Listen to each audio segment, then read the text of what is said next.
Complex number ಅಂದ್ರೆ square root of -1. First of all ಈ ಸಂಖ್ಯಾ ಒಂದು ಪದ್ಧತಿಯಲ್ಲಿ ಒಂದು ವಾಸ್ತವ ಸಂಖ್ಯೆ ಮತ್ತೊಂದು ಎಂತದು ಕಾಲ್ಪನಿಕ ಸಂಖ್ಯೆ ಆಗುತ್ತೆ. ಕಾಲ್ಪನಿಕ ಸಂಖ್ಯೆ ಬಿಟ್ರೆ ವಾಸ್ತವ ಸಂಖ್ಯೆಗಳ ಬಗ್ಗೆ ನಾವು ಲಾಸ್ಟ್ ಇಯರ್ ಕಲ್ತಿದ್ದೀವಿ, ಹೌದಾ? ಇಲ್ಲ ಕಲ್ತಿದೀವಾ?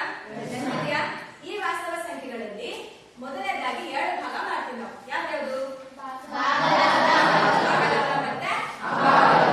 ಭಾಗಲಬ್ಧ ಸಂಖ್ಯೆಗಳು ಅಂದ ತಕ್ಷಣ ಮತ್ತೆ ಅದರಲ್ಲಿ ನಮಗೆ ಬೇರೆ ಬೇರೆ ಕಾನ್ಸೆಪ್ಟ್ಸ್ ಬರ್ತವೆ. ಸ್ವಾಭಾವಿಕ ಸಂಖ್ಯೆಗಳು ಬರ್ತವೆ, ನೆಕ್ಸ್ಟ್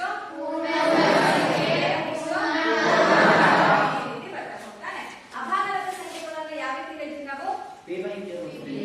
ಯಾವುದೇ ಸಂಖ್ಯೆಗಳು p/q ರೂಪದಲ್ಲಿ ವ್ಯಕ್ತಪಡಿಸಲು ಸಾಧ್ಯ ಇಲ್ಲವೋ ಅಂತ ಸಂಖ್ಯೆಗಳನ್ನ ನಾವೇನಂತ ಕರಿತೀವಪ್ಪ? ಅಭಾಗಲಬ್ಧ ಸಂಖ್ಯೆ ಅಂತ ಕರಿತೀವಿ, ಹೌದಲ್ವಾ? ಲಾಸ್ಟ್ ಇಯರ್ ಕಲ್ತಿದ್ದೀವಿ, ಜಸ್ಟ್ ಅದನ್ನ ಸ್ವಲ್ಪ ರಿಕಾಲ್ ಮಾಡ್ತಾನೆ ಅಷ್ಟೇ. ನೋಡಿ, ಇದು ಸಂಖ್ಯಾ ಪದ್ಧತಿನಲ್ಲಿ ಬರ್ತಕ್ಕಂಥ ಪ್ರಶ್ನೆ ಯಾವುದು? ನೋಡಿ, ವಾಸ್ತವ ಸಂಖ್ಯೆಗಳು ಮತ್ತೆ ಯಾವುದು? ಕಾಲ್ಪನಿಕ ಸಂಖ್ಯೆಗಳು, ಹೌದಾ? ಈ ಕಡೆಯಿಂದ ಬೇಡ, ಫಸ್ಟ್ ಇಲ್ಲಿ ವಾಸ್ತವ ಸಂಖ್ಯೆಗಳಲ್ಲಿ 2 ಭಾಗ ಮಾಡಿದ್ವಿ. ಯಾವ್ಯಾವುದು? ಭಾಗಲಬ್ಧ ಸಂಖ್ಯೆಗಳು. ಇಲ್ಲಿ ಈ ಭಾಗಲಬ್ಧ ಸಂಖ್ಯೆಗಳು ಅಂದ ತಕ್ಷಣ ಯಾವ ರೂಪದಲ್ಲಿ ಬರೀತೀವಿ ನಾವು? p/q ರೂಪದಲ್ಲಿ ವ್ಯಕ್ತಪಡಿಸ್ತೀವಿ, ಹೌದಾ? ಭಿನ್ನ ರಾಶಿ ರೂಪದಲ್ಲಿ. ಅದರಲ್ಲಿ ಒಂದು ಕಂಡೀಷನ್ ಇದೆ. ಏನ್ condition? q not equal to 0 ಅಂತ ಹೇಳಿದ್ದೀವಿ. ಹಾಗೆ ಆ p ಮತ್ತೆ q ಗಳು ಯಾವುದೇ ಪೂರ್ಣಾಂಕಗಳಾಗಿರಬಹುದು, ಯಾವುದೇ ಪೂರ್ಣಾಂಕ ಆಗಿರಬಹುದು. ಈಗ ಅಭಾಗಲಬ್ಧ ಸಂಖ್ಯೆಗಳಲ್ಲಿ ಯಾವ್ದು ಬರ್ತಾವಪ್ಪ ಅಂದ್ರೆ ಯಾವ್ದು ಬರ್ತವೆ? Square root of 2, square root of 3, square root of 5. 4 ಬರಲ್ಲ? ಯಾಕೆ ಬರಲ್ಲ? ಸ್ಕ್ವೇರ್ ರೂಟ್ ಆಫ್ 4 ಬೆಲೆ ಎಷ್ಟು? 2. ಈಗ ಸ್ಕ್ವೇರ್ ರೂಟ್ ಆಫ್ 2 ಅನ್ನ ನಾನು ಸ್ಕ್ವೇರ್ ರೂಟ್ ಆಫ್ 2/1 ಅಂತ ಬರೀಬಹುದಲ್ವಾ? ಸ್ಕ್ವೇರ್ ರೂಟ್ ಆಫ್ 2 ಅನ್ನ ಸ್ಕ್ವೇರ್ ರೂಟ್ ಆಫ್ 2/1 ಅಂತ ಭಿನ್ನ ರಾಶಿ ರೂಪದಲ್ಲಿ ಬರೀಬಹುದಲ್ವಾ? ಹೌದಾ ಅಲ್ವಾ? ಹಾಗೆ ಮತ್ತೆ p/q ರೂಪದಲ್ಲಿ ಬಂತಾ? ಯಾಕಂದ್ರೆ ಅಭಾಗಲಬ್ಧ ಆಯ್ತು.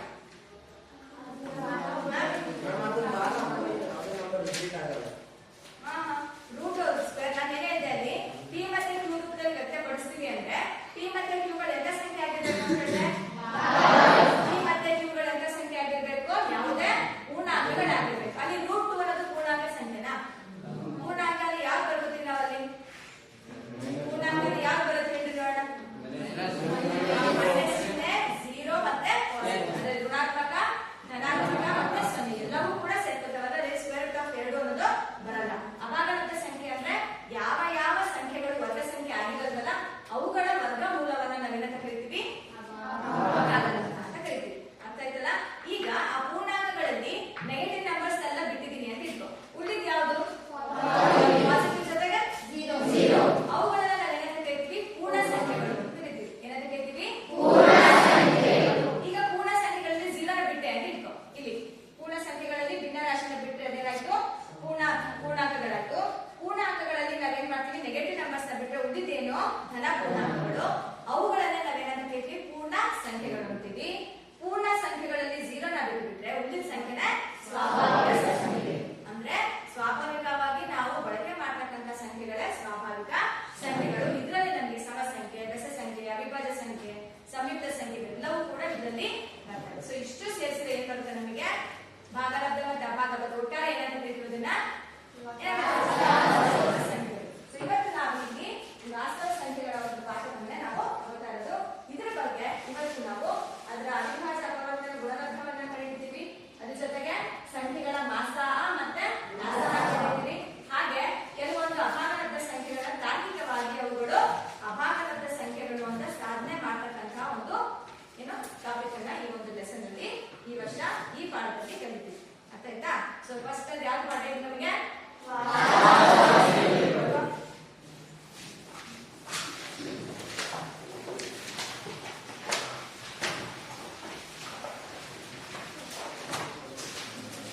ವಾಸ್ತವ ಸಂಖ್ಯೆಗಳನ್ನ ಯಾವ ಸಿಂಬಲ್ ಅಂತ ಹೇಳ್ತೀವಲ್ಲ? ರಿಯಲ್ ನಂಬರ್ಸ್ ಅಂತ ಬರೀತಾರೆ. ವಾಸ್ತವ ಸಂಖ್ಯೆಗಳನ್ನ ಯಾವ ಒಂದು ಚಿಹ್ನೆಯಿಂದ ಬರೀತೀವಿ? ಆರ್. ಯಾವುದು? ಆರ್. ಸರಿನಾ? ಗೊತ್ತಾ? ಇದಕ್ಕಿಂತ ಮುಂಚೆ ಈ ಒಂದು ಇವತ್ತಿನ ಒಂದು ಭಾಗದಲ್ಲಿ ನಾವು ಕಲಿಯೋಕ್ಕಿಂತ ಮುಂಚೆ ಒಂದು ಸನ್ನಿವೇಶನ ಹೇಳ್ತೀನಿ, ಕೇಳಿಸ್ಕೊಳ್ಳಿ. ಆಯ್ತಾ? ಆರಾಮ್ ಗೇಮ್ ಮಾಡೋಣ. ಆರಾಮ್ ಅಂದ್ರೆ ಗೊತ್ತಾ? ಆರಾಮ್ ಗೇಮ್ ಅಂದ್ರೆ ರ್ಯಾಟ್ ಟು ರ್ಯಾಬಿಟ್ ಆಟ ಅಂತ. ರ್ಯಾಟ್ ಅಂದ್ರೆ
ಥರ್ಡ್ ಜಂಪಿಗೆ 6, ಫೋರ್ತ್ ಜಂಪಿಗೆ 8, ಜಂಪಿಗೆ 10 ಇರುತ್ತೆ. ಈಗ ಈ ಮೊಲ ಹಾಕೋದು ಫಸ್ಟ್ ಜಂಪ್ ಅಲ್ಲಿ 5 ಇದ್ರೆ ಎರಡನೇ ಜಂಪ್ ಅಲ್ಲಿ 5, ಅದಕ್ಕೆ ಫಸ್ಟ್ ಜಂಪ್ ಅಲ್ಲಿ 5 ಮತ್ತೆ ಇನ್ನೊಂದು ಜಂಪಿಗೆ 10 ಅಂದ್ರೆ ಆ ಇಲಿ ಮತ್ತೆ ಮೊಲಗಳು ಒಂದೇ ಬಾರಿಗೆ ಅಂದ್ರೆ ಮೊದಲನೇ ಬಾರಿಗೆ ಯಾವ ಸ್ಥಾನದಲ್ಲಿ ಮೀಟ್ ಆಗ್ತವೆ? 10. ಇಲ್ಲಿತಾ ಅರ್ಥ ಆಯ್ತಾ? ಇದೇ ಕಾನ್ಸೆಪ್ಟ್ ನ ಇನ್ನೂ ಒಂದಕ್ಕೆ ಲಿಂಕ್ ಮಾಡೋಣ. ಸಂಜಯ್ ಮತ್ತೆ ಯಾರೋ ವಿನಾಯಕ ಇಟ್ಕೊಂಡು ಅಲ್ಲ, ಸಂಜಯ್ ಮತ್ತೆ ದುರ್ಗಾ ಪ್ರಸಾದ್ ಅವ್ರಿಬ್ರು ಏನ್ ಮಾಡಿರ್ತಾರೆ, ಅವ್ರ ಮನೆ ಪೇರೆಂಟ್ಸ್ ಜಿಮ್ಮಿಗೆ ಹೋಗ್ರು ಅಂತ ಬಲವಂತ ಮಾಡ್ತಾರೆ. ಸುಮ್ಮನೆ ತಗೋತೀನಿ ಎಕ್ಸಾಂಪಲ್ ಆಯ್ತಾ. ಅವ್ರಿಗೆ ಇಷ್ಟ ಇರಲ್ಲ. ಅವಾಗ ಏನ್ ಮಾಡ್ತಾರೆ, ಪೇರೆಂಟ್ಸ್ ಆಲ್ರೆಡಿ ಫೀಸ್ ಕಟ್ಬಿಟ್ಟಿರ್ತಾರೆ ಜಿಮ್ಮಿಗೆ ಸೇರಕ್ಕೆ. ಆಮೇಲೆ ಏನ್ ಮಾಡ್ತಾನೆ ಅವನು, ಇಬ್ರು ಕೂಡ ಜಿಮ್ಮಿಗೆ ಹೋಗಕ್ಕೆ ಡಿಸೈಡ್ ಮಾಡ್ತಾರೆ. ಆದ್ರೆ ಸಂಜೆ ಏನ್ ಮಾಡ್ತಾರೆ, ನಾನಂತೂ ದಿನ ಜಿಮ್ಮಿಗೆ ಹೋಗಲ್ಲಪ್ಪ, ನಾನ್ ಬರೀ 4 ದಿವಸಕ್ಕೆ ಒಂದ್ಸರಿ ಮಾತ್ರ ಹೋಗ್ತೀನಿ ಅಂತ ಅವ್ರು ಡಿಸೈಡ್ ಮಾಡ್ತಾರೆ. ಎಷ್ಟು ದಿನಕ್ಕೆ? 4 ದಿವಸಕ್ಕೊಮ್ಮೆ. ಅವಾಗ ದುರ್ಗಾ ಪ್ರಸಾದ್ ಹೇಳ್ತಾರೆ, ಇಲ್ಲ ನಾನು ಓದ್ಕೊಳ್ಳೋದು ಬಾಳ ಇರುತ್ತೆ, ಹಾಗಾಗಿ ನಾನು 8 ದಿವಸಕ್ಕೊಮ್ಮೆ ಜಿಮ್ಮಿಗೆ ಬರ್ತೀನಿ ಅಂತ ಹೇಳ್ತಾರೆ. ಎಷ್ಟು ದಿವಸಕ್ಕೊಮ್ಮೆ? 7 ಇಬ್ರು ಕೂಡ ಒಂದೇ ಜಿಮ್ಮಿಗೆ ಸೇರ್ಕೊಂಡಿರ್ತಾರೆ. ಸೊ ಈಗ ಸಂಜೆ ಏನ್ ಮಾಡ್ತಾನೆ, 4ನೇ ದಿನಕ್ಕೆ ಇವತ್ತು ಹೋಗಿರ್ತಾನೆ ಅಂತ ಇಟ್ಕೊ. ನೆಕ್ಸ್ಟ್ ಹೋಗೋದು ಯಾವಾಗ? ನೆಕ್ಸ್ಟ್ 4 ದಿನ ಬಿಟ್ಟು. ಆಮೇಲೆ ನೆಕ್ಸ್ಟ್ 4 ದಿನ ಬಿಟ್ಟು ಮತ್ತೆ ಸಂಜೆ 2ನೇ ಬಾರಿಗೆ ಹೋಗ್ತಾನೆ. ದುರ್ಗಾ ಪ್ರಸಾದ್ ಮತ್ತೆ ಸಂಜೆ ಇಬ್ರು ಮೀಟ್ ಮಾಡ್ತಕ್ಕಂಥ ಡೇ ಯಾವುದು? 8ನೇ ದಿನ. ಅಷ್ಟೊತ್ತಿಗೆ ಸಂಜೆ ಒಂದ್ಸರಿ ಹಾಗೆ ಏನ್ ಮಾಡಿರ್ತಾನೆ, ಅವನು ಹೋಗ್ಬಿಟ್ಟು ಬಂದಿರ್ತಾನೆ. ದುರ್ಗಾ ಪ್ರಸಾದ್ ಮತ್ತೆ ಸಂಜೆ ಮೀಟ್ ಮಾಡ್ತಕ್ಕಂಥ ಡೇ ಯಾವುದು? ಅಂತ ಆಗ್ತಿದೆ ಹೇಳೋದು. ಇಬ್ರು ಕೂಡ ನೆಕ್ಸ್ಟ್ ಡೇ ಯಾವಾಗ? 4ನೇ ದಿನ ಅವ್ರಿಬ್ರು ಮತ್ತೆ ಮೀಟ್ ಆಗ್ತಾರೆ. ಬಟ್ ಫಸ್ಟ್ ಮೀಟ್ ಮಾಡ್ತಕ್ಕಂಥ ಡೇ ಯಾವುದು? ಅಂತ ಆಗ್ತಿದೆ ಹೇಳೋದು. ಅರ್ಥ ಆಗ್ತಿದ್ಯಾ? ಇದೇ ಒಂದು ಕಾನ್ಸೆಪ್ಟ್ ನ ಇನ್ನೂ ಒಂದರಲ್ಲಿ ಹೇಳ್ತೀನಿ, ಕೇಳಿಸ್ಕೊಳ್ಳಿ. ಇವಾಗ ನಿಮ್ಗೆ ಯಾವ್ದಾದ್ರು ಒಂದು ಫಂಕ್ಷನ್ ಮಾಡ್ಬೇಕಾದ್ರೆ ಲೈಟಿಂಗ್ಸ್ ಆಗಿರ್ತಾರೆ ತಾನೆ, ರೆಡ್, ವೈಟ್, ಆರೆಂಜ್, ಗ್ರೀನ್, ಮತ್ತಿನ್ಯಾವ್ದು ಬ್ಲೂ, ಆಯ್ತಾ? 5 ತರದ ಲೈಟ್ ಹಾಕಿರ್ತಾರೆ ಅಂತ ಇಟ್ಕೊಂಡು. 5 ತರದ ಲೈಟ್ ಅವು ಕೂಡ ಎಲ್ಲವೂ ಒಟ್ಟೊಟ್ಟಿಗೆ ಬ್ಲಿಂಕ್ ಆಗ್ತವ ಅಥವಾ ಹೊತ್ತುತ್ತವ? ಇಲ್ಲ. ಒಂದಾದ್ಮೇಲೆ ಲೈಟಿಂಗ್ಸ್ ಏನ್ ಮಾಡ್ತಿರ್ತಾರೆ, ಆನ್ ಆಗ್ತಾರೆ. ಹಾಗೆ ಟ್ರಾಫಿಕ್ ಸಿಗ್ನಲ್ ಅಲ್ಲಿ ಇರ್ತಾವಲ್ಲ ಲೈಟ್ಸ್, ಯಾವ್ದು?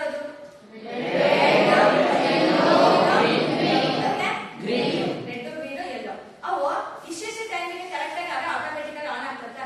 ರೆಡ್ ಆಮೇಲೆ ನೆಕ್ಸ್ಟ್ ಏನ್ ಮಾಡ್ತಾರೆ, ಆರೆಂಜ್ ಬರುತ್ತೆ ಅಂದ್ರೆ ರೆಡಿ ಅಂತ, ನೆಕ್ಸ್ಟ್ ರೆಡ್ ಆಗುತ್ತೆ, ನೆಕ್ಸ್ಟ್ ಆಮೇಲೆ ಗೋ ಅನ್ನೋದಕ್ಕೆ ಯಾವ್ದು ಬರುತ್ತೆ? ಬರುತ್ತೆ. ಸೊ ಅಲ್ಲಿ ಆ ಒಂದು ಭಾಗದಲ್ಲಿ ಈ ಟೈಮಿಗೆ ಏನಾಗಬೇಕು, ಆ ಲೈಟ್ಗಳು ಪ್ರತಿ ಇಷ್ಟಿಷ್ಟು ಟೈಮ್ ಆದ್ಮೇಲೆ ಅವೇನಾಗಬೇಕು, ಬ್ಲಿಂಕ್ ಆಗ್ಬೇಕಂತ, ಬ್ಲೋ ಆಗ್ಬೇಕು ಅನ್ನೋದು ಅಲ್ಲಿ ಸೆಟ್ಟಿಂಗ್ಸ್ ಮಾಡಿರ್ತಾರೆ. ಅದೇ ತರ ಇಲ್ಲಿ ಏನ್ ಮಾಡ್ತಾರೆ, ಆ ಒಂದು ಫಂಕ್ಷನ್ ಅಲ್ಲಿ 5 ತರದ ಬಣ್ಣಗಳಿದ್ದು ಏನಾಗಿರ್ತವೆ, ಲೈಟಿಂಗ್ಸ್ ಇರ್ತವೆ. ಒಂದೊಂದು ಬಣ್ಣನೂ ಕೂಡ ಒಂದು 2 ಸೆಕೆಂಡಿಗೆ ಒಂದ್ಸಾರಿ ಏನ್ ಮಾಡುತ್ತೆ, ಆಗ್ತದೆ. 4ನೇ ಸೆಕೆಂಡಿಗೆ ಒಂದ್ಸಾರಿ, 6ನೇ ಸೆಕೆಂಡಿಗೆ ಒಂದು, 8ನೇ ಸೆಕೆಂಡಿಗೆ ಒಂದು, ಮತ್ತಿನ್ನೊಂದು 10ನೇ ಸೆಕೆಂಡ್. ಈಗ ಇದನ್ನ ಬ್ಲೂ ಅಂತ ತಗೋಣ. Blue, green, orange, yellow, white colour ಅಂತ ತಗೋಣ. ಈ ಬ್ಲೂ ಕಲರ್ 2 ಸೆಕೆಂಡಿಗೆ ಒಂದ್ಸರಿ ಏನ್ ಮಾಡ್ತಾ ಇರುತ್ತೆ, ಆನ್ ಆಫ್ ಆಗ್ತಾ ಇರುತ್ತೆ. 4 ಸೆಕೆಂಡಿಗೆ ಏನಾಗ್ತಿರುತ್ತೆ, ಗ್ರೀನ್ ಕಲರ್ ಆನ್ ಆಫ್ ಆಗ್ತಾ ಇರುತ್ತೆ. ನನಗೆ ಅರ್ಥ ಆಗ್ತಿದ್ಯಾ? 2 ಸೆಕೆಂಡಿಗೆ ಒಂದ್ಸರಿ ಏನಾಗ್ತಿರುತ್ತೆ, ಬ್ಲೂ ಕಲರ್ ಎಷ್ಟೇ ಸೆಕೆಂಡಿಗೆ? 2 ಸೆಕೆಂಡಿಗೆ ಆನ್ ಆಗ್ತಾ ಇರುತ್ತೆ. ಯಾವುದು? ಇಲ್ಲಿಂದ ಇಲ್ಲಿ 2 ಸೆಕೆಂಡ್, ಮತ್ತೆ 2 ಸೆಕೆಂಡ್, ಮತ್ತೆ 2 ಸೆಕೆಂಡ್. ಈ ಗ್ರೀನ್ ಕಲರ್ ಏನ್ ಮಾಡುತ್ತೆ, ಡೈರೆಕ್ಟ್ ಆಗಿ 4ನೇ ಸೆಕೆಂಡಿಗೆ ಆನ್ ಆಗುತ್ತೆ. ನನಗೆ ಅರ್ಥ ಆಗ್ತಿದ್ಯಾ? ನೆಕ್ಸ್ಟ್ 6ನೇ ಸೆಕೆಂಡಿಗೆ ಇದು ಯಾವುದು?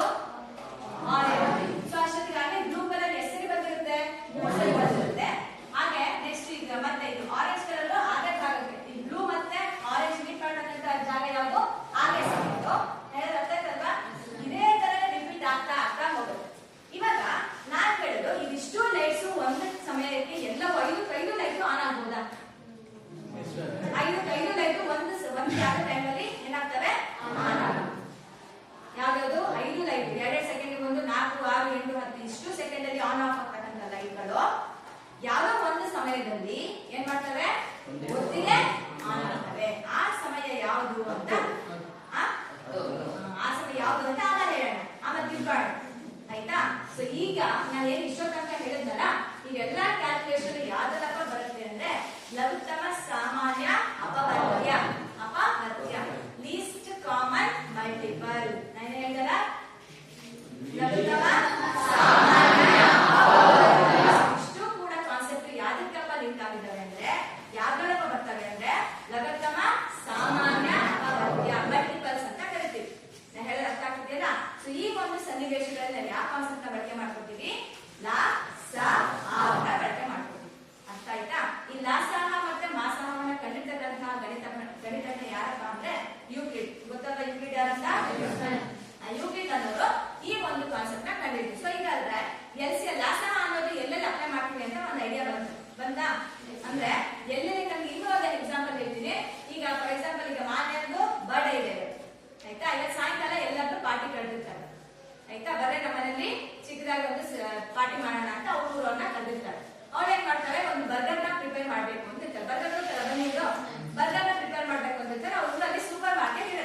ಯಾವುದು?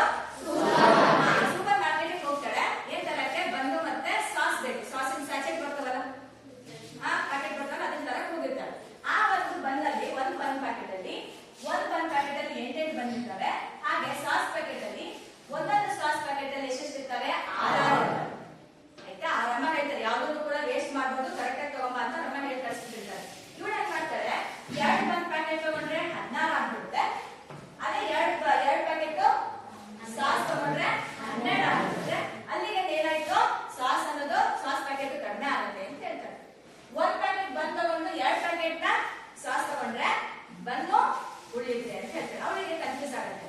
ಅವಾಗ ಅವಳಿಗೆ ನೆನಪಾಗುತ್ತೆ, ಓ ಮಿಸ್ ಯಾವ್ದೋ ಒಂದಿನ ಲಾಸಹ ಮಾಡೋದನ್ನ ಹೇಳ್ಕೊಟ್ಟಿದ್ರು, ಅದನ್ನ ಅಪ್ಲೈ ಮಾಡೋಣ ಅಂತ ಏನ್ ಮಾಡ್ತಾರೆ, 8 ಮತ್ತೆ 6 ಲಾಸಹವನ್ನ ಕಂಡಿಡ್ತಾರೆ. ಆ ಲಾಸಹ ಎಷ್ಟು ಬರುತ್ತಪ್ಪ ಅಂದ್ರೆ 24 ಬರುತ್ತೆ. ಎಷ್ಟು ಬರುತ್ತೆ? 24 ಬರುತ್ತೆ. ಬಲ್ಕ್ ಆಗಿ ತಗೋಬೇಕಲ್ವಾ, 24 ಬರುತ್ತೆ. ಸೊ ಅವಳಿಗೆ ಏನ್ ಬೇಕು? 24 ಬಂದ್ಬೇಕು, 24 ಸಾಸ್ ಬೇಕು. ಹಾಗಿದ್ರೆ 8 ಬಂದಿರ್ತಕ್ಕಂಥ ಪ್ಯಾಕೆಟ್ ಎಷ್ಟು ಬೇಕು? 3. ಎಷ್ಟು ಬೇಕಾಗತ್ತೆ? 3 ಬೇಕಾಗುತ್ತೆ. ಅವಳು ಏನ್ ಮಾಡ್ತಾಳೆ, 3 ಪ್ಯಾಕೆಟ್ ಬಂದ್ ತಗೋತಾಳೆ, ಹಾಗೆ 4 ಪ್ಯಾಕೆಟ್ ಅವಾಗ ಬಂದು ಉಳಿಯಲ್ಲ, ಅರ್ಥ ಆಯ್ತಾ ಹೇಳಿದ್ದು? ಅರ್ಥ ಆಯ್ತಾ?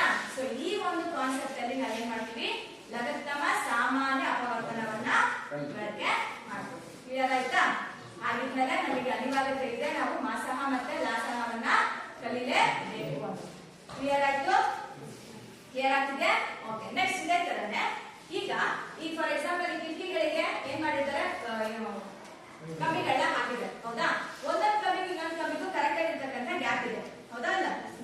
ಅದೇ ತರನೇ ಈಗ ಫಾರ್ ಎಕ್ಸಾಂಪಲ್ ಮನೆಯಲ್ಲಿ ಒಂದು ಸಣ್ಣ ಕಿಟಕಿ ಇದೆ ಅಂತ ಇಟ್ಕೊಳ್ಳೋಣ, ಒಂದು 15-40 ಸೆಂಟಿಮೀಟರ್ ಅಥವಾ ಮಾನಗಳಷ್ಟು ಕಿಟಕಿ ಇದೆ. ಅವನೇನ್ ಮಾಡ್ಬೇಕು, ನೆಕ್ಸ್ಟ್ ಎಲ್ಲರಿಗೂ ಕೂಡ ಕಂಬಿಗಳು ಸಮವಾಗಿರ್ತಕ್ಕಂಥ ಭಾಗಗಳಾಗಿ ಡಿವೈಡ್ ಮಾಡಿ ಕಂಬಿಗಳನ್ನ ಹಾಕಬೇಕು. ಎಷ್ಟು ಸಮ ಭಾಗ.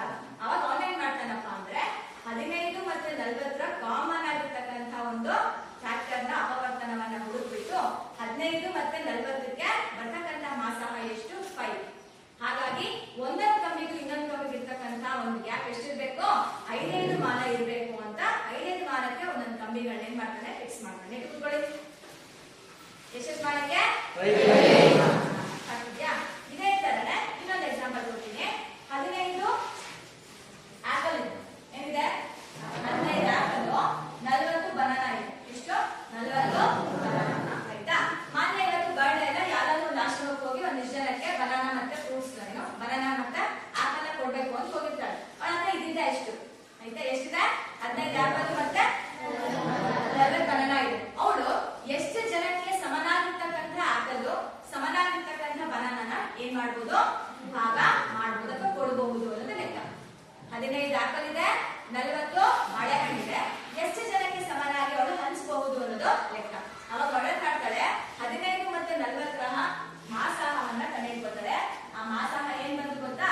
5. ಅಂದ್ರೆ ಅವಳು 5 ಜನಕ್ಕೆ ಸಮನಾಗಿರ್ತಕ್ಕಂಥ ಆಪಲ್, 5 ಜನಕ್ಕೆ ಸಮನಾಗಿರ್ತಕ್ಕಂಥ ಬಾಳೆಹಣ್ಣ ಏನ್ ಮಾಡ್ಬೋದು, ಅವಳು ಹಂಚಿಕೆ ಮಾಡ್ಬೋದು ಅನ್ನೋ ತೀರ್ಮಾನಕ್ಕೆ ಬರ್ತಾಳೆ. ಹಾಗೆ 5 ಜನಕ್ಕೆ ಹಂಚ್ಬೋದು ಅಂದ್ರೆ ಒಬ್ಬೊಬ್ಬರಿಗೆ ಎಷ್ಟೆಷ್ಟು ಆಪಲ್ ಬರುತ್ತೆ? ಎಷ್ಟೆಷ್ಟು? 5 ಜನಕ್ಕೆ ಆಪಲ್ ಹಂಚ್ಬೇಕು. ಒಬ್ಬೊಬ್ಬರಿಗೆ ಎಷ್ಟೆಷ್ಟು ಆಪಲ್ ಬರುತ್ತೆ? ಒಬ್ಬೊಬ್ಬರಿಗೆ 3 ಆಪಲ್ ಬಂತು. ಆಮೇಲೆ ಬನಾನಾ 40 ಜನ, 40 ಬನಾನಾ ಇದೆ, 5 ಜನಕ್ಕೆ ಹಂಚ್ಬೇಕಪ್ಪ. ಎಷ್ಟು? 8. ಸೊ ಒಬ್ಬೊಬ್ಬರಿಗೆ ಅಂದ್ರೆ ಒಬ್ಬೊಬ್ಬ ವ್ಯಕ್ತಿಗೆ, ಒಬ್ಬೊಬ್ಬ ಹುಡುಗರಿಗೆ ಅಲ್ಲಿ ಆಶ್ರಮದಿಂದ ಒಬ್ಬೊಬ್ಬ ವ್ಯಕ್ತಿಗೆ ಎಷ್ಟೆಷ್ಟು ಕೊಡ್ತಾಳೆ? 8 ಬಾಳೆಹಣ್ಣು ಕೊಡ್ತಾಳೆ, 3 ಆಪಲ್. ಇಲ್ಲಿ ಸಮನಾದ ಹಂಚಿಕೆ ಆಗಬೇಕು. ಚಿಕ್ಕ ಪ್ರಮಾಣದ ಸಮಾನ ಹಂಚಿಕೆಯನ್ನ ನಾವು ಮಹತ್ತಮ ಸಾಮಾನ್ಯ ಅಪವರ್ತನ, ಹೈಯೆಸ್ಟ್ ಕಾಮನ್ ಫ್ಯಾಕ್ಟರ್ ಅಂತ ಕರಿತೀವಿ. Highest common factor. ಅರ್ಥ ಹೇಳಿದ್ರು? ಏನ್ ಬಳಕೆ ಮಾಡ್ಬೇಕು ಗೊತ್ತಾಯ್ತಲ್ಲ? ಅಂದ್ರೆ ಈ ತರ ಕಾನ್ಸೆಪ್ಟ್ ಗಳು ನಮ್ಮ ಡೈಲಿ ಲೈಫ್ ಅಲ್ಲಿ ನಾವು ಪ್ರತಿದಿನ ಏನ್ ಮಾಡ್ತೀವಿ, ನೋಡ್ತೀವಿ. ಹಾಗಾಗಿ ಈ ಮಾಸಹ ಮತ್ತೆ ಲಾಸಹವನ್ನ ನಾವು ಕಲಿಯೋದು ತುಂಬಾ ಅನಿವಾರ್ಯತೆಯನ್ನ ಹೊಂದಿದೆ. ಅರ್ಥ ಆಯ್ತಾ? ಇನ್ನ ಈಗ 8th ಸ್ಟ್ಯಾಂಡರ್ಡ್ ಅಲ್ಲಿ 28 ಮೆಂಬರ್ಸ್, 9th ಅಲ್ಲಿ 42 ಮೆಂಬರ್ಸ್, 10th ಅಲ್ಲಿ 56 ಜನ ಮಕ್ಕಳಿದ್ದಾರೆ. ಈ 3 ಜನ ಕ್ಲಾಸ್ ಮಕ್ಕಳನ್ನ ಸೇರಿಸ್ಕೊಂಡು ನಾವು ಏನ್ ಮಾಡ್ಬೇಕು, ಆಟ ಆಡಿಸ್ಬೇಕು. ಈ ಇಷ್ಟೋ ಜನ ಮಕ್ಕಳನ್ನ ಬುಕ್ ಮಾಡ್ಬೇಕು. ಬುಕ್ ಹೇಗಿರ್ಬೇಕು? ಸಮ ಆಗಿರ್ಬೇಕು. ಆ ರೀತಿ ನಾನು ಬುಕ್ ಮಾಡ್ಬೇಕು ಅಂದ್ರೆ ಆ ಎಷ್ಟೆಷ್ಟು 28, 42 ಮತ್ತೆ 56 ನ ಲಾಸಹವನ್ನ ತಗೊಂಡಾಗ ನನಗೆ ಒಬ್ಬೊಬ್ರದ್ದು ಎಷ್ಟು ಬರುತ್ತೆ ಗೊತ್ತಾ? ಗುಂಪು 14 ಅಂತ ಬರುತ್ತೆ. ಎಷ್ಟು ಬರುತ್ತೆ? 14. ಅಂದ್ರೆ ಒಂದೊಂದು ಗುಂಪಲ್ಲಿ ಆಗುತ್ತೆ. ಸೊ ಈ ರೀತಿ ಕಾನ್ಸೆಪ್ಟ್ಗಳು ನಾವು ಮಾಸಾಹ ಮತ್ತೆ ಲಾಸಾಹಗಳಲ್ಲಿ ಕಲಿತೀವಿ. ಅರ್ಥ ಆಯ್ತಲ್ವಾ? ಈ ಮಾಸಾಹವನ್ನ ಚಿಕ್ಕ ಚಿಕ್ಕ ಗುಂಪುಗಳು ಮಾಡೋದಕ್ಕೆ ಅಥವಾ ಸಮನಾಗಿ ಒಂದು ವಸ್ತುವನ್ನ ಡಿವೈಡ್ ಮಾಡೋದಕ್ಕೆ ನಾವೇನ್ ಮಾಡ್ತೀವಿ, ಬಳಕೆ ಮಾಡ್ತೀವಿ. ಯಾವುದು? ಮಹತ್ತಮ, ಸಾಮಾನ್ಯ, ಅಪವರ್ತನ. ಹಾಗೆ ಬಲ್ಕಾಗಿ ತಗೊಂಡಾಗ ಅಂದ್ರೆ ಯಾವಾಗ ಒಂದು ವಸ್ತು ಮತ್ತೆ ಯಾವಾಗ ನಾವು ಮತ್ತೆ ರಿಪೀಟ್ ಆಗುತ್ತಲ್ಲ, ಯಾವಾಗ ರಿಪೀಟ್ ಆಗುತ್ತೆ, ಪುನರಾವರ್ತನೆ ಆಗುತ್ತಲ್ಲ, ಸಿಗ್ನಲ್ ಅಲ್ಲಿ ಬ್ಲಿಂಕಿಂಗ್ ಲೈಟ್ಸ್ ಅಲ್ಲಿ ಯಾವ ಸಮಯಕ್ಕೆ ಬ್ಲಿಂಕ್ ಆಗುತ್ತೆ, ಯಾವ ಸಮಯಕ್ಕದು ಸೈಕಲ್ ಮತ್ತೆ ರಿಪೀಟ್ ಆಗುತ್ತೆ ಅನ್ನೋ ಒಂದು ಕಾನ್ಸೆಪ್ಟ್ ತಿಳಿಸೋದು ಯಾವುದು? ಲಗತ್ತಮ, ಸಾಮಾನ್ಯ, ಅಪವರ್ತ್ಯ. ನಾವಿವತ್ತು ಯಾವ ತಿಳಿದೀವಿ ಟಾಪಿಕ್? ಯಾವುದು? ಮಾಸಾಹ ಮತ್ತೆ ಲಾಸಾಹ. ಅರ್ಥ ಆಯ್ತಾ? ಮಾಸಾಹ ಮತ್ತೆ ಲಾಸಾಹವನ್ನ ಇವತ್ತು ಕಲಿಯೋಣ. ಸಣ್ಣದಾಗಿ ಫಸ್ಟ್ ಲಗತ್ತಮ, ಸಾಮಾನ್ಯ, ಅಪವರ್ತ್ಯ ಕಲಿಯೋಣ. ಅಪವರ್ತ್ಯಕ್ಕೂ ಅಪವರ್ತನಕ್ಕೂ ಡಿಫರೆನ್ಸ್ ಇದೆ. ಫಾರ್ ಎಕ್ಸಾಂಪಲ್ ನೋಡಿ, ಇಲ್ಲಿ 6ರ ಅಪವರ್ತನ ಅಂದ್ರೆ 6 ಅನ್ನೋ ನಂಬರು ನೆಟ್ಟು ತಿಳ್ಕೋಬೇಕಿದೆ. 6 ಅನ್ನೋ ನಂಬರ್ ಯಾವ ನಂಬರ್ ಇಂದ ಡಿವೈಡ್ ಆಗುತ್ತೆ? 2 ಫ್ಯಾಕ್ಟರ್ಸ್ ಅಂತ ಕರಿತೀವಿ. 2 ಮತ್ತೆ 3. ಇದರ ಅಪವರ್ತ್ಯ ಯಾವ್ದಪ್ಪ ಅಂದ್ರೆ 6 ಬಗ್ಗೆ ಬರ್ತಕ್ಕಂತಹ ನಂಬರ್ಸ್. ಇವುಗಳನ್ನ ನಾವೇನಂತ ಕರಿತೀವಪ್ಪ? ಅಪವರ್ತ್ಯ. ಹೇಳೋದರ್ಥ ಆಯ್ತಾ? ಸೊ ಮೊದಲನೇದಾಗಿ ನಾನು ಇವಾಗ ಮಾಸಾಹವನ್ನ ಅವಿಭಾಜ್ಯ ಅಪವರ್ತನಗಳ ವಿಧಾನದಿಂದ ಕರೀತೀವಿ. ಮಾಸಾಹ ಮತ್ತೆ ಲಾಸಾಹ ಕಡೆ ಅವಿಭಾಜ್ಯ ಅಪವರ್ತನ ವಿಧಾನದಿಂದ ಮಾಸಾಹ ಮತ್ತು ಲಾಸಾಹ ಕಂಡುಹಿಡಿಯುವುದು. ಮಾಸಾಹ ಮತ್ತು ಲಾಸಾಹ ಕಂಡುಹಿಡಿಯುವುದು.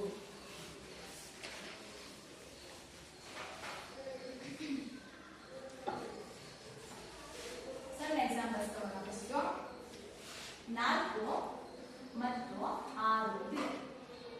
4 ಮತ್ತು 6 ಫಸ್ಟ್ ತಗೋಣ. ಇದಕ್ಕೆ ನಾವು ಏನ್ ಕಡಿಬೇಕು? ಮಾಸಾಹ ಕಡಿಬಹುದು, ಲಾಸಾಹ ಕಡಿಬಹುದು. ಫಸ್ಟ್ 4ರ ಅಪವರ್ತನವನ್ನ ಬರ್ಕೊಳ್ಳೋಣ. ಅದು ಹೇಗಿರ್ಬೇಕು ನಂಬರ್ಸ್ ಅಂದ್ರೆ ಅವಿಭಾಜ್ಯ ಸಂಖ್ಯೆಗಳೇ ಆಗಿರ್ಬೇಕು. ಅವಿಭಾಜ್ಯ ಸಂಖ್ಯೆಗಳು ಯಾವ್ದು ಗೊತ್ತು ನಮಗೆ?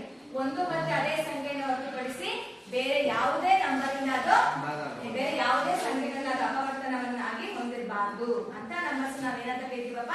ಅವಿಭಾಜ್ಯ ಸಂಖ್ಯೆ. 2, 3, 5, 7, 9 ಯಾಕೆ ಬರಲ್ಲ? ಅವಿಭಾಜ್ಯ ಸಂಖ್ಯೆ. ಆಮೇಲೆ 11, 30 ಈ ರೀತಿ ನಂಬರ್. ಸೊ 2 ಹೇಗೆ ಬರೀಬಹುದು?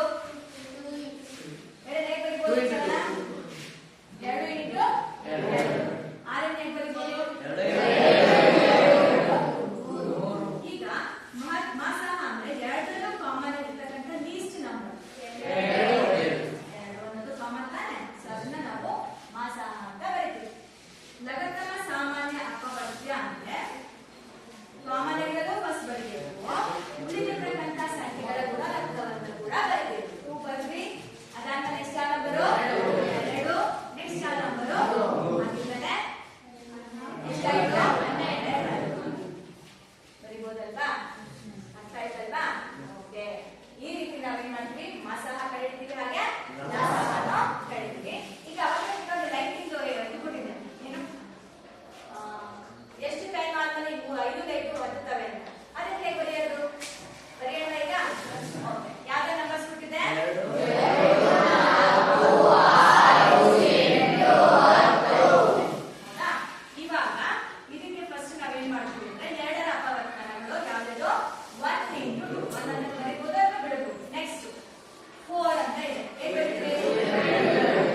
ಪರ್ಸೆಂಟೇಜ್ ಇದೆ?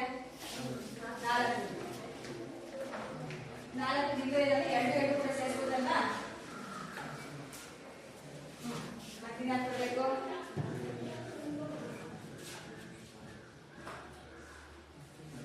4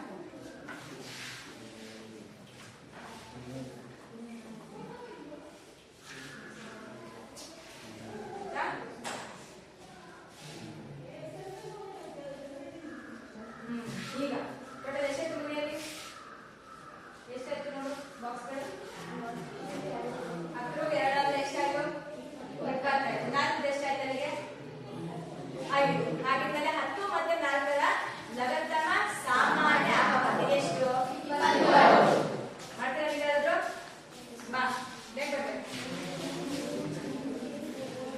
ಆಮತ್ತು ಕೊಟ್ಟಿದ್ದು ಬಾ ಬೇಗ ಬಾ.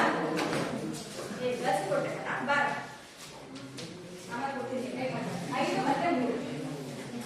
5 ಮತ್ತೆ 3. 5 ಆಮೇಲೆ ಕೊಡ್ತೀವಿ. ಎಲ್ಲ ಫ್ರೆಂಡ್ಸ್ ನಾವು ಕೊಡ್ತೀವಿ, ಮಾಡ್ಬೋದು. ಬಟ್ ವಾಪಸ್ ನನಗೆ 5 ಮತ್ತೆ 3 ಇದೆರಡು 3.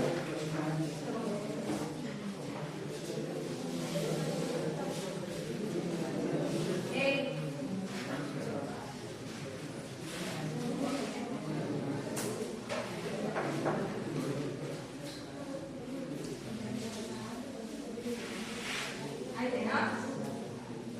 ಆಯ್ತಾಯ್ತಾ? 3 ಬೇಕಾ? 3 ಇಲ್ಲ 2 ಇಲ್ಲ.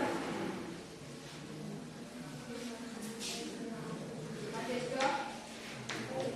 5.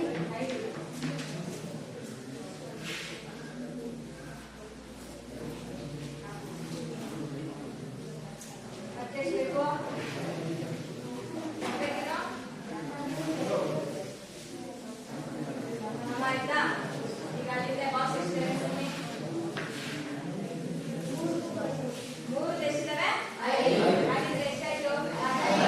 5 ಮತ್ತೆ 3ರ ಲಾಸಹ ಎಷ್ಟು? 15.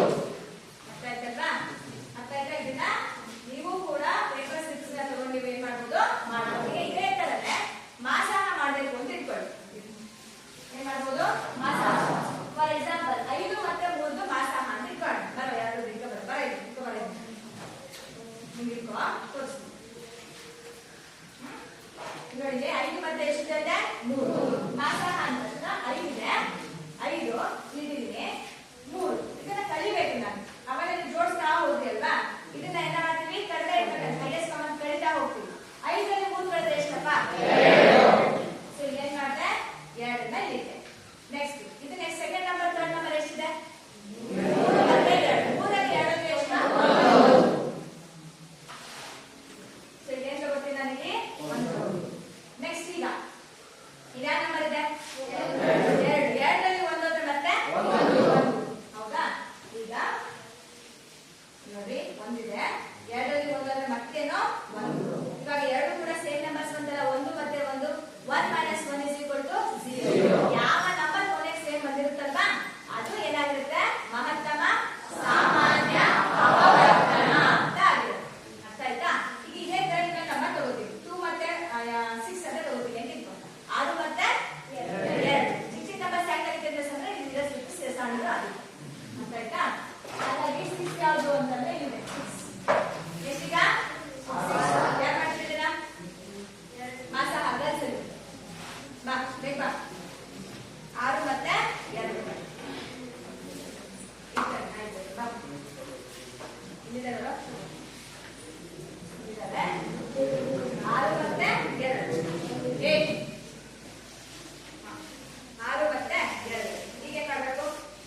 ಜೋಡಿ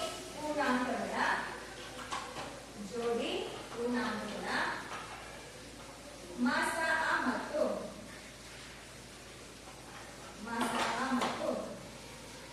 ಲಾಸ ಆಗಳನ್ನು ಅವಿಭಾಜ್ಯ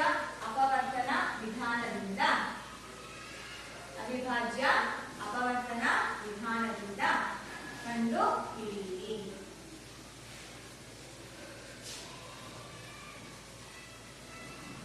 ಹನ್ನೆರಡು ಮತ್ತು 15 ಯಾರು ಮಾಡ್ತೀರಾ ಇದನ್ನ ಬೋರ್ಡ್ ಮೇಲೆ?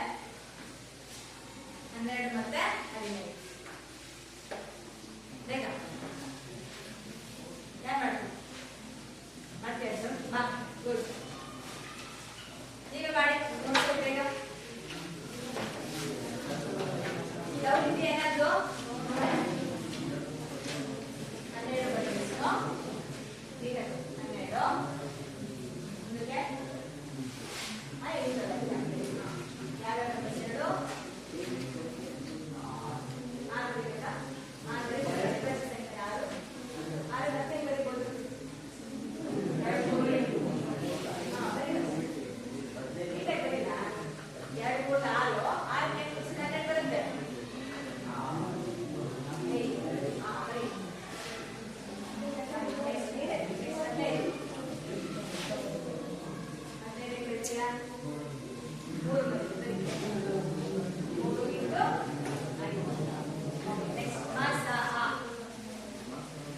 ಮೂರು